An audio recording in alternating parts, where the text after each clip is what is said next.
N24 টিভিতে আপনাদের আরও একবার স্বাগত। আপনাদের সাথে রয়েছি আমি পূর্ণিমা। নজর রাখবো আজকের গুরুত্বপূর্ণ খবরে।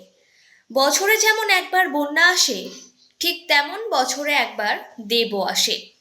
অসফল সাংসদ, ফের তৃণমূল সাংসদ দেবকে নিশানা করলেন দিলীপ ঘোষ।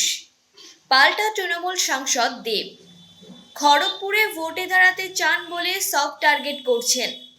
পাল্টা খোঁচা দিয়েছেন দেবও। আরও একটা বর্ষা, সামনে আরও একটা ভোট, আর এরই মধ্যে ফের তরজা চলছে ঘাটাল মাস্টার প্ল্যান নিয়ে। ঘাটালে গিয়ে যেদিন মাস্টার প্ল্যান নিয়ে বৈঠক করলেন দেব, সেদিনই ঘাটালে দাঁড়িয়ে তাকে নিশানা করলেন দিলীপ ঘোষ। দিলীপ ঘোষ বলেন, যেমন বছরে একবার বন্যা আসে, ঠিক তেমনই বছরে একবার দেব আসে, আর 5 বছরে একবার এসেই পাগলু ডান্স করে আর সবাই ভোট দিয়ে দেন। ভগবানের ইচ্ছায় বন্যা আসে, বন্যা যায়, এতে সরকারের কোনো রোল নেই। কিন্তু 3 বার সাংসদ হওয়া সত্ত্বেও মানুষের জীবনের কোনো পরিবর্তন আনতে পারেনি দেব।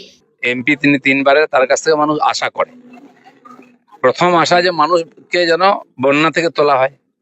এখন প্ল্যান করে প্রতি বছর ঘাটালের মানুষকে বন্যায় ফেলা হয়, এটা কি মাস্টার প্ল্যান? তো সাহেব উনি জবাবদেহি করবেন, যিনি এখানে বারবার উনি কথাও দিয়ে গেছেন, উনি এখানকার ছেলে, উনি জানেন কেন পরিবর্তন হচ্ছে না, তাই এইসব প্রশ্ন উঠছে। ভবিষ্যৎ তো আছে, এই সরকারের যখন যাবে এখান থেকে তখন হয়তো সম্ভাবনা আছে, তা নাহলে কোনো সম্ভাবনা নেই। মাস্টার প্ল্যান হওয়ার আগে যে হাইওয়ে গুলো হয়েছে বড় বড়, সবই তো কেন্দ্রের টাকায় হয়েছে। আপনারা কি করেছেন? প্রতিশ্রুতি ছাড়া কিছু দিয়েছেন? দিদিমণি আসবেন, খালটা শাড়ি তুলে 6 ইঞ্চি জলে দাঁড়িয়ে ফটো তুলে চলে যাবেন। দেব আসবেন, বন্যা আসার পরে দেব আসবে প্রতি বছর, দিয়ে একটা স্তোক বাক্য দেবে, আর 5 বছরে একবার পাগলু ড্যান্স হবে ভোটের জন্য। এইটা কি পাওনা আছে ঘাটালের লোকের? এর তো পরিবর্তন চাইছি আমরা। আপনারা যদি মনে করেন চান, সব এমপিরা চিৎকার করে পার্লামেন্ট বন্ধ করে দিচ্ছেন। আমি তো বলছি আপনারা একবার ঘাটাল মাস্টার প্ল্যানের জন্য পার্লামেন্ট বন্ধ করুন, আমরাও থাকবো। আপনারা সেটা করবেন না, কারণ তাতে আপনারা ভোট পাবেন না, ভোট তো পেয়েই যাচ্ছেন। বুধবার বন্যা কবলিত ঘাটালে যান সাংসদ দেব। গতকাল এসটি অফিসে জেলা শাসক, পুলিশ সুপার, স্বাস্থ্য সচিব ও উচ্চপদস্থ আধিকারিকদের সঙ্গে বৈঠক করেন ঘাটাল মাস্টার প্ল্যান নিয়ে। আর এই নিয়েই দেবকে আক্রমণ শানিয়েছেন বিজেপি নেতা দিলীপ ঘোষ।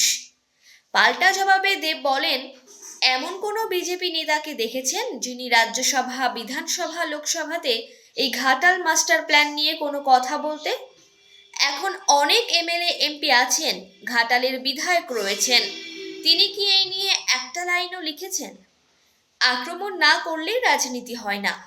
আমার কোথাও মনে হয় দিলীপ বাবু এবার খড়গপুরের জন্য প্রস্তুত হচ্ছেন। সেটার জন্য তো কাউকে একটা ঢিল মারতে হবে। আমি তো সফট টার্গেট এখানে। দিলীপ বাবু আমার অত্যন্ত প্রিয় একজন রাজনীতিবিদ। আমি এটা বাড়িয়ে বলছি, আমার দিলীপবাবু নিয়ে আলাদা আমার কাছে একটা সম্মান আছে একটা লোকের কাছে। কিন্তু আমার কোথাও যেন মনে হয়, যেটা আমি শুরুতে বললাম, আক্রমণ না করলে রাজনীতি করা যায় না। আমার কোথাও যেন মনে হয় দিলীপবাবু এবারে খড়গপুরের জন্য প্রস্তুত হচ্ছেন। এবারে খড়গপুরের জন্য প্রস্তুত হতে গেলে কাউকে একটা তো ঢিল মারতে হবে। আর আমি তো সবচেয়ে বেশি সফট টার্গেট এখানে। কিছু না হলেও দেবকে কিছু একটা আক্রমণ করতে হবে। বাট আমি যদি দিলীপবাবুকে নিয়ে বলি, আমি দিলীপবাবুকে অত্যন্ত শ্রদ্ধা করি, এবং আমার মনে হয় এরকম রাজনীতিবিদ থাকা উচিত, যে যা ইচ্ছা করতে পারে, নিজের মনেরটা রাখে। সেই চাইলে দিদির সঙ্গে গিয়ে